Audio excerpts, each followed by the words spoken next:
Hello, my name is Gus Von Roenn, and I am very excited to talk about my nonprofit and a little bit about what permaculture is. And in order to get there, I kind of want to tell you a little bit about myself and a little bit of why I do this work. So I grew up as a young kid in Milwaukee, Wisconsin, and I had the privilege to be able to go fishing in many places throughout Wisconsin, very natural waters, canoeing, a lot of water activities, and I got to be in touch with nature a lot as I grew up. And as I grew older, and I realized that I had this passion of loving to be around clean water and fishing, I realized that a lot of the environment and a lot of the wildlife and a lot of my fishing success depended on whether or not that water had a good habitat, it was clean, and it was managed well. I think those were things that just came upon my understanding as I grew older. I took classes for many other things. I'm a social science in academic trade, but basically I realized that having a clean environment around you is one of the most important things. And now that I live in Omaha, Nebraska, and I embrace the Nebraskan way of life, I really have come to terms to really truly understand what is our environment like, and what can we improve, and how do we get there? And I think a lot of that is important to understand the whole picture of where we are now and how we really can improve on this picture towards a cleaner environment so that everything can live in harmony with clean water and clean air. So Nebraska this is pretty much a great picture of what we are. We are 93% of all acres are in agriculture. We are first in commercial cattle in the country. We are third in corn productions and exports. We are number one in irrigated acres and irrigation companies in the country. That also expands in the world. This is where center pivot irrigation was founded. And this is where it was invented and then expanded upon. So now we use our Ogallala Aquifer as this amazing test ground for this great irrigation wonder. So unfortunately, this great agricultural prowess of ours has led us to become something new that the world has never seen. We now intensely farm and ranch this entire swath of land that has many different bioregions and different types of soil, different types of water, but really we're blessed to have a river state where all the water comes this way, but it's also a double-edged sword. All the water is moving the contaminants towards the lower edge of the Nebraska where actually all the populations do live. So this is something that our great agricultural state has to deal with. Des Moines Public Water Works in Des Moines has to remove the nitrates out of the water so that the water is then drinkable and usable for people in the city. Likewise, here in Omaha and in Lincoln, we have to make sure that our water sources are clean.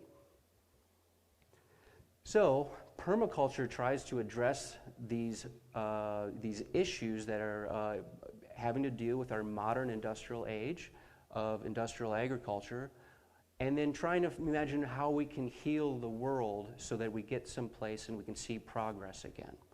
Imagine if we created a modern and ecologically minded world with a minimal footprint of mankind, instead of biodiversity killing pollution caused by consumerism. Industrial agriculture, forestry, fishery, energy, and transportation systems for the masses are ruining Earth's ecosystems. According to the Center of Biological Diversity, we've lost 40% of the wildlife biodiversity in the world in the last 40 years. I don't know if you can tell in the picture on this video, but the water is definitely a blue-green color. It's a very strong symbol of blue-green algae, which is an unfortunate symptom of a lot of high nitrates in the water, usually from runoff from agricultural regions. So, I would like to explain a little bit more about what permaculture is. Permaculture starts with an overall foundation of ethics. We start from reasons that we can all agree with. For one, we're going to take care of the earth. We all have to share the water and the air, so we're going to start with taking care of the earth. That's the most important thing for all of us to share. Secondly, we're going to take care of people. Take care of the people that are close to you, your friends and your family. And that's making sure that their needs are met, that they're fed well, they have good energy to heat their homes, they have a good shelter. You're basically making sure that your family and your friends are taken care of. Once all of that has been accomplished, you actually use any excess money, time, energy, materials, and then bring it back to your community for those people who are less fortunate. So what I'm trying to promote here is a circle. It's a closed loop. You're keeping everything within your society. You're keeping everything local. So permaculture ethic is all about closed loops. Even a waste on a farm, anything is never a waste. It's actually brought back in as another input for another system. You always want to find ways to close those loops. And then it's also a social application for within cities. You make sure you take care of those that are less fortunate. And in a very wordy way, and in the context of for my nonprofit here in Omaha called Omaha Permaculture, there are many permaculture definitions out there, but this is the one that really addresses what we're trying to accomplish here in Omaha. Permaculture is a sustainable land use designed concept. It is based on ecological and biological principles, often using patterns that occur in nature to maximize effect while maximizing wasted energy. Permaculture aims to create stable, productive systems that provide for human needs, harmoniously integrating the land with its inhabitants. The ecological processes of plants, animals, their nutrient cycles, climatic factors, and weather cycles are all part of the picture. Inhabitants' needs are provided for using proven technologies for food, energy, shelter, and infrastructure. Elements in a system are viewed in relationship to other elements, where the outputs of one element becomes the inputs of another. That's that closed loop I was talking about earlier. Within a permaculture system, work is minimized, wastes become resources, productivity and yields increase, and environments are restored. Permaculture principles can be applied to any environment at any scale, from dense urban settlements to individual homes, from farms to entire regions. And if you really want to simplify all this wordiness, really, and you want to do 6 things that really accomplish permaculture goals in your area, really start to catch and store rainwater in your area. Here in Nebraska, that makes sense. We do have our dry months. Number 2, grow your own food. I think a lot of people like to garden, and those people that don't, I think it's something that we can all try. 3, create your own resources for energy, solar energy, wind energy, and try to use less energy. 4, build, retrofit your home to heat and cool itself and add more insulation. So improve the conservation elements in your home. 5, reduce or create zero waste. So completely eliminate your waste or just reduce it so you're not using as much. I think those are all important factors in your life. 6, get to know your neighbors. I think this is the most important part because permaculture is really about your community and how your community responds as a local entity and helps each other out. So these 6 easy steps are very simple, symbolic steps of what permaculture is really about. So really I'm going to have a small conversation of how the United States is kind of culturally set up to be very different than other parts of the world. We've never had to go through a world war on our territory, on our land here, and have to endure it and having to rebuild like Europe. America, instead, we do not really value how we use our land as much. We definitely consider it more of a leisure landscape. Whereas people in Europe, they had to kind of rely on each other. Their land, they would rely on their neighbors to kind of help each other out. You'd have a tomato lady at the end of the block, cucumber lady in the middle of the block, and they would just trade. Everyone understood their role in the society and in the community. And this is something that still is around today. But the United States really didn't have to drink or to endure much of this. A lot of our early crops were leisure crops for other parts of the world. Our cotton and a lot of and tobacco are really things. Those were not sustenance crops. They were things that we were feeding another wealthy territory.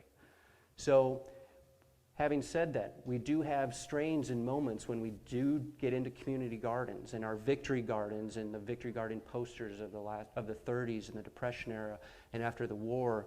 The United States goes through these moments of recession, and then there's usually 5-6 years of community garden efforts.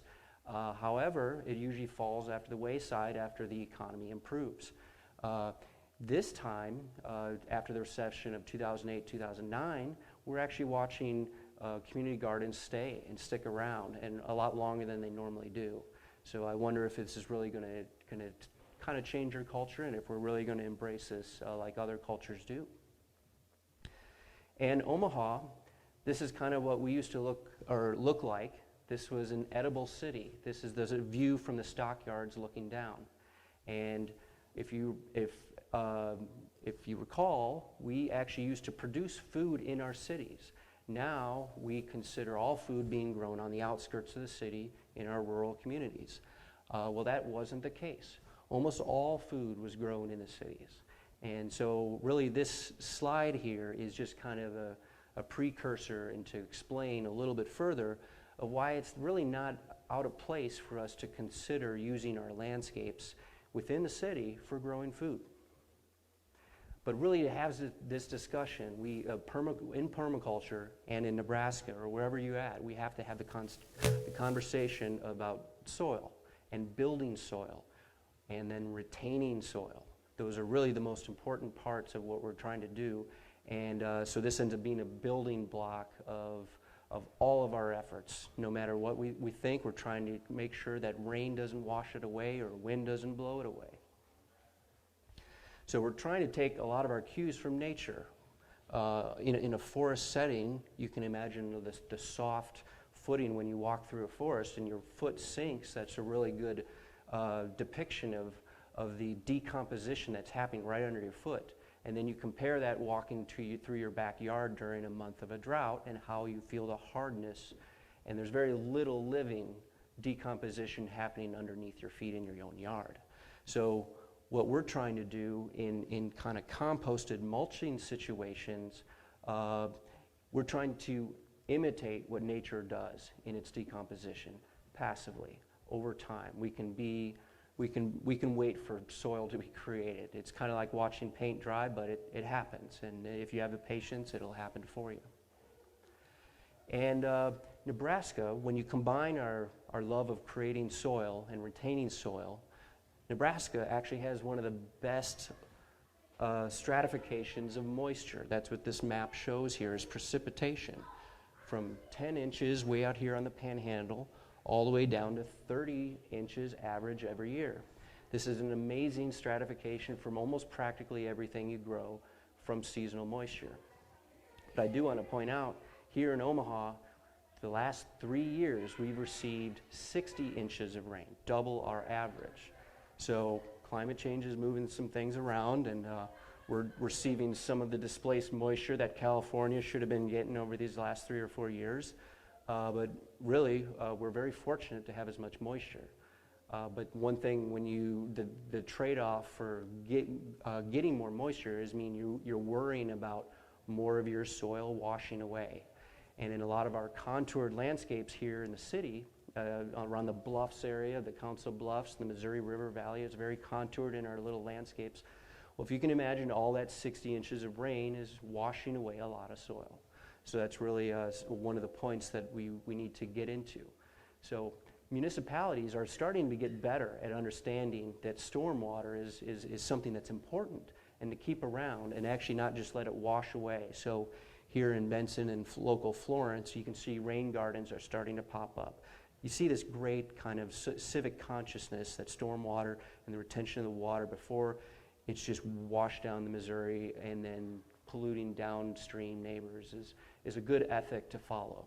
So, And this may be an absurd picture, but I was just really here to point out that it's nice to have to capture your own rainwater, but one 55-gallon barrel is not really enough. In a drought in Nebraska, in just a normal postage stamp garden, you would probably use up 55-gallon barrel in 1 or 2 days. So really, we're just trying to demonstrate that storing as much rainwater is fine. We can do that. It's not illegal here in Nebraska. It's illegal in other states, but it's a good thing. It's very smart to do, especially for growing food, because rainwater is actually very healthy for the garden.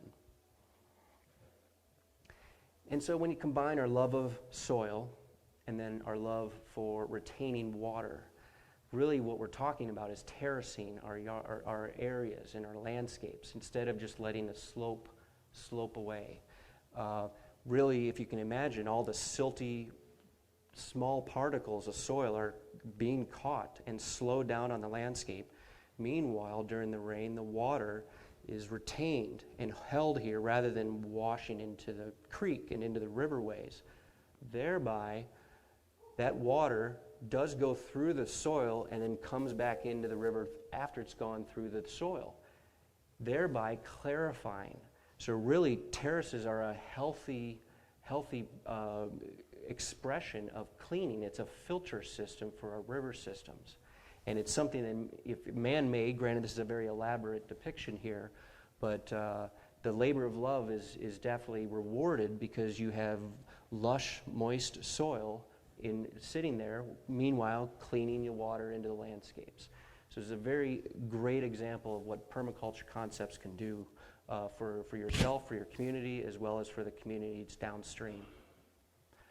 And so in Omaha Permaculture, we're trying to address the conversation of what are we doing with our landscapes? How do we manage these landscapes? And in Omaha, we're very fortunate to have a very spread out city, and a lot of people can have very large yards, but it also means that our road systems and our transportation systems have a very wide right-of-way that need to be mowed. And so it's been kind of hypothesized that Omaha has probably more acres mowed than any city in the country. I would love to see the numbers on that someday, but really we're used to seeing things at a golf course manicured standard. And for some reason, this is just something we do, and we don't bat an eye in our taxpayer money.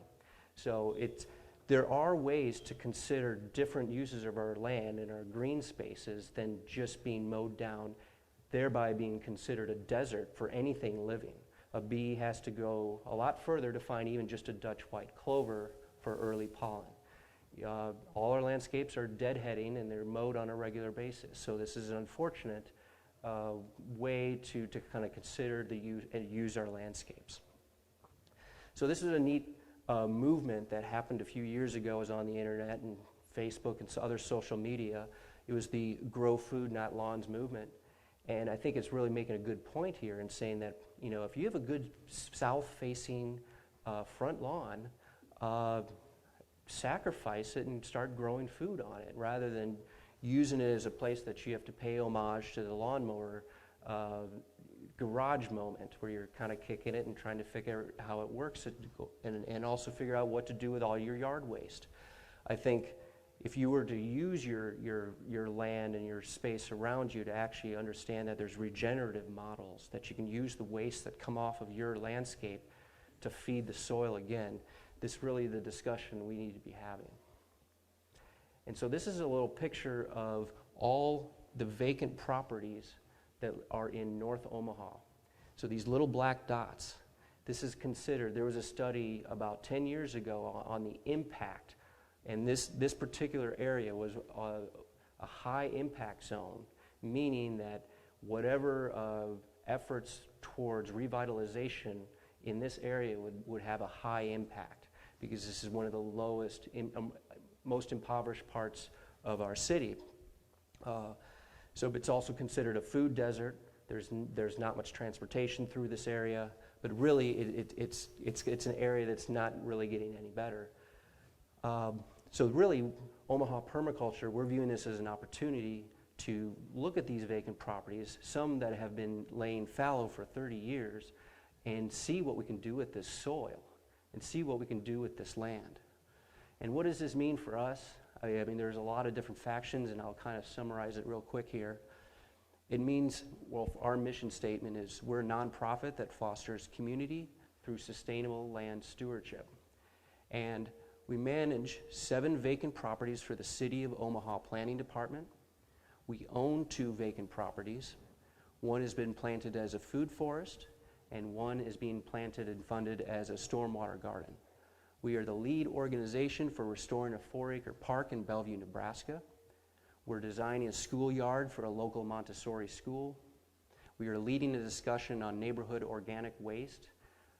Mostly this discussion is coming to fruition because our local city municipality is going to start dumping yard waste in our actual trash pickup, so that it's actually put in the landfills to collect for methane.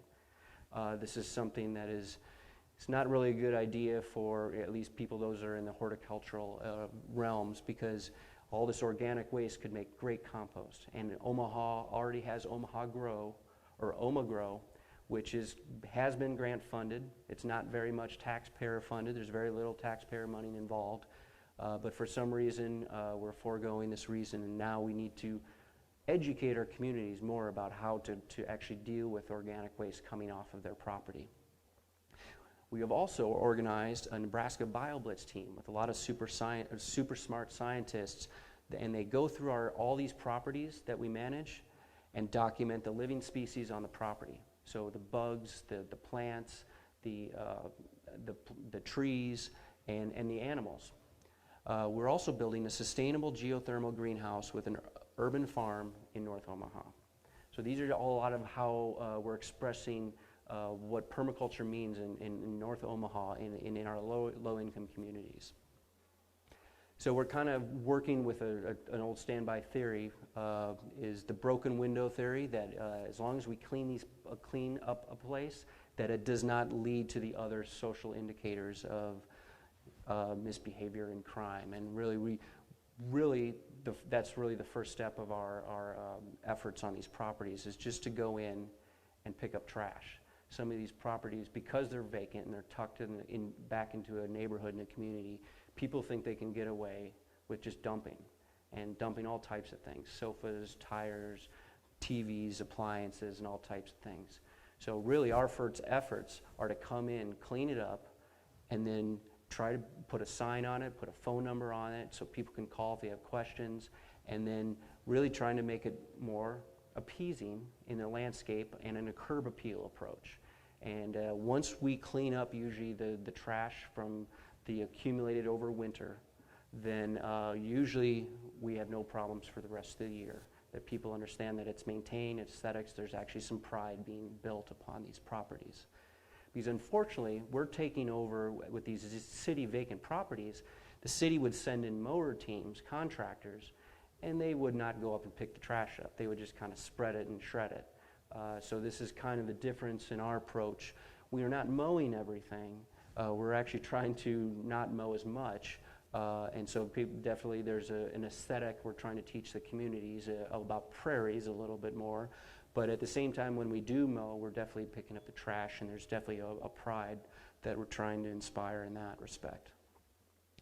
And one thing that we're trying to also differentiate what we're doing is community gardens are great, but it's not necessarily our end goal. It is definitely a desired goal if the neighborhood definitely wants a community garden.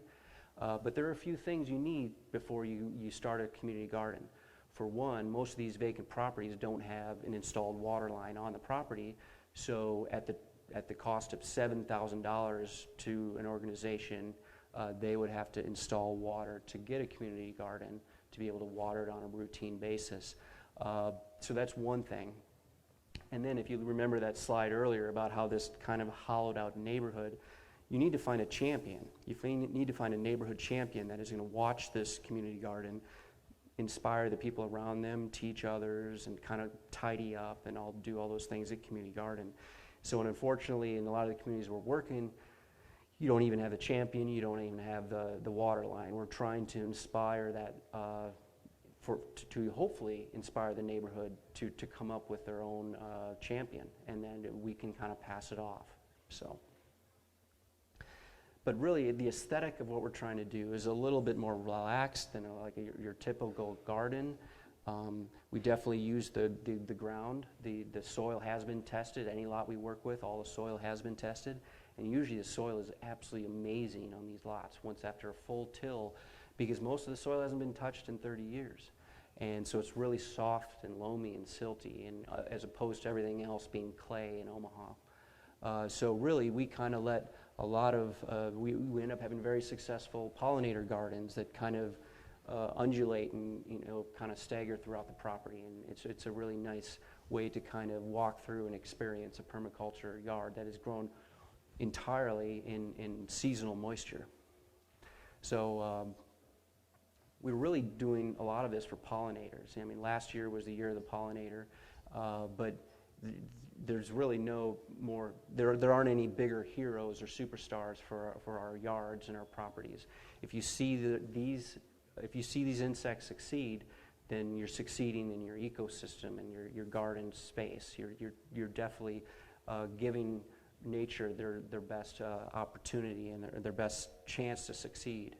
And you can also help nature by building your own beehives and then planting the correct habitat and the correct flowers, so that basically there's always something blooming for your pollinators throughout the season. But you can go even further with other habitat. You can make bird houses out of gourds, bat houses. There are a lot of different ways to keep the habitat, even on a small city acreage, a 1/4 acre. It's still worth it to bring in habitat and allow them to have a respite, because every little space counts for nature. We were very excited. This is one of my most exciting moments on our lots. We found a skink. And here I've lived in Omaha, Nebraska since 1993, and I had no idea. I was a dorky kid that looked at snakes and reptiles, and once we found this on our lot in this undisturbed soil, when we were digging it and disturbing it, we found these all over the place. And it was really exciting to kind of even show the people that were animal specialists and biologists on our team. It was really a kind of an exciting moment to discover this. Even in an urban environment, you can see signs of wildlife restoring, because skinks are actually a very delicate creature, and they cannot exist in a very erratic environment. And so in a lot of these lots, we see turkey, we see deer, we see nature, and we're encouraging them. We're not getting a lot of browse on what we plant, because there's so much other plants to eat. There are other trees. We're not mowing everything around so that all you have left is the garden. There's a lot of other plants that are allowed to come to head and come to seed. So the turkey, the deer, they have many other things to eat, even the bunnies. And then here's a quick little video, kind of stop motion action photo that we did with our BioBlitz team. These are the scientists. So we have Dr. Sutherland with UNO. He's an he's the botanist. And then we had Dr. Burke with Creighton, and he's the entomologist. And we just walked around all of our properties, and it was really fun to kind of go and teach the kids with all these superstar scientists, and to see the kids interact with these scientists. It was absolutely amazing, and it's really exciting to see that, because these scientists are normally very cerebral people, and to see them kind of let their hair down and talk to these kids in a very kid-like fashion also, it's really exciting. And I think this is truly what I believe Omaha Permaculture is going in the direction, is truly doing on-site education and being able to teach people in interactive situations about what our landscapes really can do. So I'm going to move on. But these are a couple of our properties, and a lot of people come and show up, and it really ends up being a really neat event. We usually have our BioBlitzes in July. And then urban forest management is a discussion. Omaha is very privileged and lucky to have a lot of trees, but It's unfortunate, though, we don't have a lot of people that are city staffed or regionally staffed to actually maintain these trees and see how they can really be useful for our communities. And unfortunately, in our low-income communities, you have forest stands that are in extreme neglect. They just really collect trash, and even the quality of trees, while there may be black walnut in those areas, the community doesn't have enough money to be able to cut it down and even benefit from doing something with a very high treasured tree or a high treasured wood like black walnut. So this is a discussion we'd like to definitely pursue in situations. Also, wood utilization. Black locust is a great use for making garden handle tools. Obviously we're going to potentially have an ash problem here. So this is what our communities might look like until we get going on that respect. And there's a lot of really neat reutilization opportunities for wood ash. And even with its galleries of insects, it's really only on the cambium edge that you're seeing that. So the heartwood is usually still very good. This here was a tap room in Kansas that was completely built with reclaimed wood from ash. Here's another time-lapse footage of one of our volunteer days, and we've partnered with Johnson Controls of Milwaukee, Wisconsin, and they have a factory here in Nebraska, and they brought out a crew and bought $1,500 worth of trees. And here in a low-income part of town, we reused wood from a tree that was felled on the property to create mini contour swales. So really just a ladder of being able to slow water down on the property. And as you can tell, we kind of laid it out over time. And then in these steps or in these little swales is where we plant the tree material. And so without having any moisture on this property, or no water installed on this property, we use all complete seasonal moisture, and we planted over 30 trees and bushes on this property last year, and we didn't lose a single one to not being watered or being dry. So everything did very well. And then we really use volunteer labor to come out and kind of do the hard work of getting people, but we're teaching people how to actually maintain soil and improve the soil and improve the soil so it's easier to garden in subsequent years. We've even brought goats out on the lots. So one of the properties that we were very tough to manage, it had a lot of hills. The head city planning department, because this is city property, said we couldn't have animals on the property, but we kind of did it first and asked for forgiveness later. But at the end of the year, he saw these pictures, and we heard that he was bragging to his golfing buddies that they had goats on their properties. And we're an agricultural state. This really shouldn't be a bend of our imagination. We really should be able to adapt and consider that this is a good use of land, especially unused land. You're not using a gasoline engine, and you're really just helping fertilize the property too. So, but most importantly, the kids had a blast.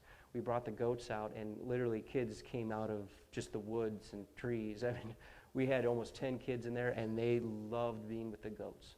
So it was really fun to be in the community and see them all get very excited. So this is just an example of kind of a before and after of other than what Jackie is hand watering after we had just planted seeds. This is a before and after of pure seasonal moisture. We did not water this at all. So during our season, you get an explosion of all types of vegetation and all things that are planted. And if done right, you can grow a lot very easily and with very little effort. And so what we're trying to recreate on these properties is a model. And I had my colleague kind of press me to like, hey, what are we really trying to do with these properties? And I really appreciated that exercise, because what we're trying to do is create a perennial edible sun trap. So if you can imagine, south is over here low, you're creating a kind of a horseshoe trap, thereby adding a month of growing season on your spring side and a month of growing on your fall side. You're keeping warmth there and trapping your cold north wind out. So it's a very neat model. It ends up being a very good permaculture model to show what we're trying to do with all these properties. And each property is different, but each property is in a different phase of becoming something like this for production, in a permaculture expression. We're partnering with the Omaha tribe and trying to save a lot of ancestral seeds, like the Arikara melons, the Arikara sunflowers, the Arikara corn, just actually beautiful expression of their culture. And they were they didn't have a whole lot left, and so we were very eager to partner with them and then spread their seed on all the properties, and they all did well very passively. Very beautiful colors and very beautiful expression of the culture. We're also working with refugee communities. This is Saklar with the Karen people here. They're from Myanmar, and they love working with our properties. They're used to living in kind of a monsoon part of the world, so it's teaching them a little bit about understanding water and mulching, and but beyond that, they're one of the most voracious and educated farmers, and we really can learn a lot from them being in our communities. And this is really a picture of passive abundance, and a lot of people don't understand what that means. Like, how lazy can you really be and farm and still get a product? Well, we really did not look at our properties for almost 2 months, and then I went back one day and realized we had all this food there, and so this is really one day's harvest when we were early getting going a few years ago. And it's really interesting to show how easy growing food can be. A lot of people are intimidated, but if you really understand the notions of building your soil and retaining your moisture, a lot of those other parts are a lot easier. So we're working with Bellevue at Mason Park, and this is a really neat kind of restoration of a park. And we're doing really just these things that I'm talking about, is retaining soil and retaining moisture. This is going to be a bioretention park. And if you can imagine, all the water flows this way down towards the front, towards the street. And so we're making little swales that will help hold a food forest and then create a handicap accessible path to go over across. And then retaining water, that's the blue circle, off of a storm structure on the top. And just a few of the pictures is the stormwater collector structure will be on the top, and then the bioretention garden, probably not with an overflow. And then this is a cross-section of the bioswales. So these are the kind of the features we're going to use on this park and try to keep it very low budget for this community. A lot of it's going to be, all of the funds are going to be raised privately. So we're proposing very minimal approach to this park, just so that we can get people in the community to use it again. So just to kind of rehash here, our foundations are really about an effective use of vacant properties, especially in our communities that really could use it, and then building and retaining soil. These really two components are a very important part of what we're trying to demonstrate in Omaha Permaculture. We're fostering community through sustainable land stewardship, and we're hoping everybody can get in this new post-recession surge to grow a better future together. Thank you so much for listening. Do we have any questions? Yes. Well, I really hate mowing the grass, and we have a huge corner lot. So if I wanted not to make like a garden on my front yard because the soil is terrible, but if I wanted to like just grow down a ton of wildflower seeds, would that fly with the city or not? I mean, we're in Benson. In Benson, okay. Well, I'll rehash the question. The question is about a corner lot that you don't seem to know who the owner is, but you're wondering if you can play. It's our house. Oh, it is? It's my house. It's your corner lot, okay. But I hate mowing. And the front yard soil is awful. So I'm just wondering, if we amended it and threw a bunch of wildflowers, would that legally be okay in the city limits? In the city limits, there's definitely an aesthetic covenant in some respect, and you might be in certain residences that, or at least in cul-de-sacs and neighborhood associations that have those covenants. If you're not, I'm aware of Benson. We don't really have that aesthetic and feel. You really kind of have to feel it out with your neighbors. You kind of, it's the neighbors that are going to complain first before anybody else. Maybe you can take the cue from maybe somebody in your neighborhood that's already doing something similar to that, and maybe kind of start off small and then build it up over a few years. And then you also mentioned about spreading wildflower seeds.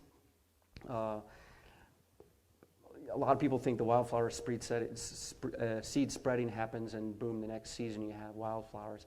It's really a 3-year process, and you almost have to be very routine and regimented how you mow that area to encourage those new seedlings over those 3 years. So it's a tough process, and you almost have to kind of let that area not be mowed for a while. But if it's in your front yard and it's something you pass every day, you may not be able to stand those different levels of aesthetics until it gets to that point. That would be the only thing that you would have to kind of work in. And so I propose, at least with a lot of curb appeal approach in what we're trying to do to land, we're trying to sell it to the neighborhood. As long as you get that curb appeal looking good, that's the pride that the community wants to see. The rest of it could be an overgrown prairie with a path mowed through it, but as long as you have the curb appeal down, I think that's what the city cares about, and that's what your neighbors really care about. So, long-winded explanation. Sure. Well, great.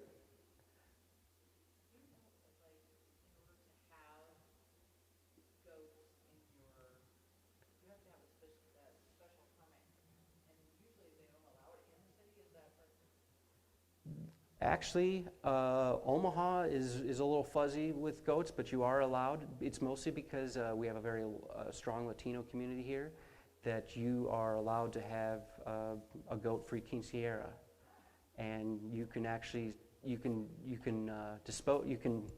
slaughter it in your garage. You don't need a special permit for that either. Well, that's really the custom, and that's what you can do.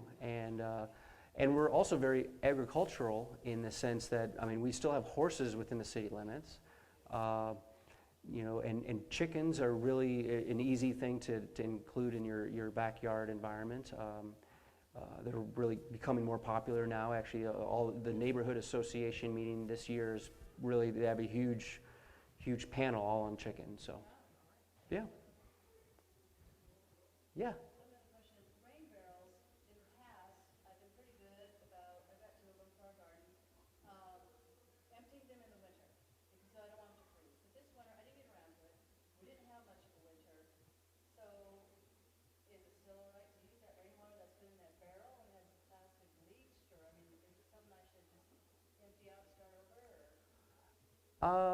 The question is whether or not if you need to empty rainwater that you kept in the barrels and they froze, or maybe froze a little bit, but they were in the water, or they were left out and they weren't drained.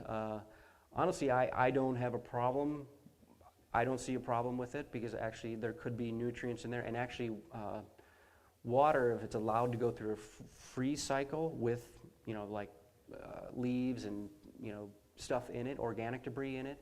It actually is really good. It separates all the cell walls very easily, and it's a very good composter when you go put things through.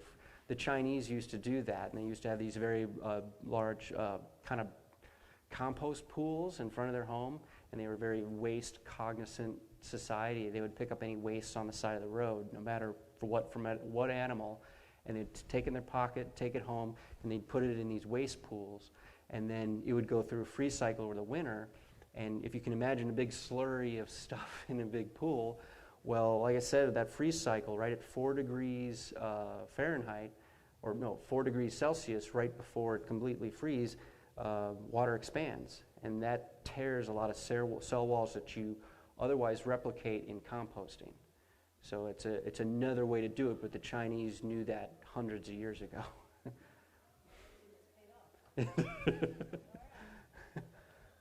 So, good question. I think that water should be fine. So, well, thank you so much for having me. Thank you.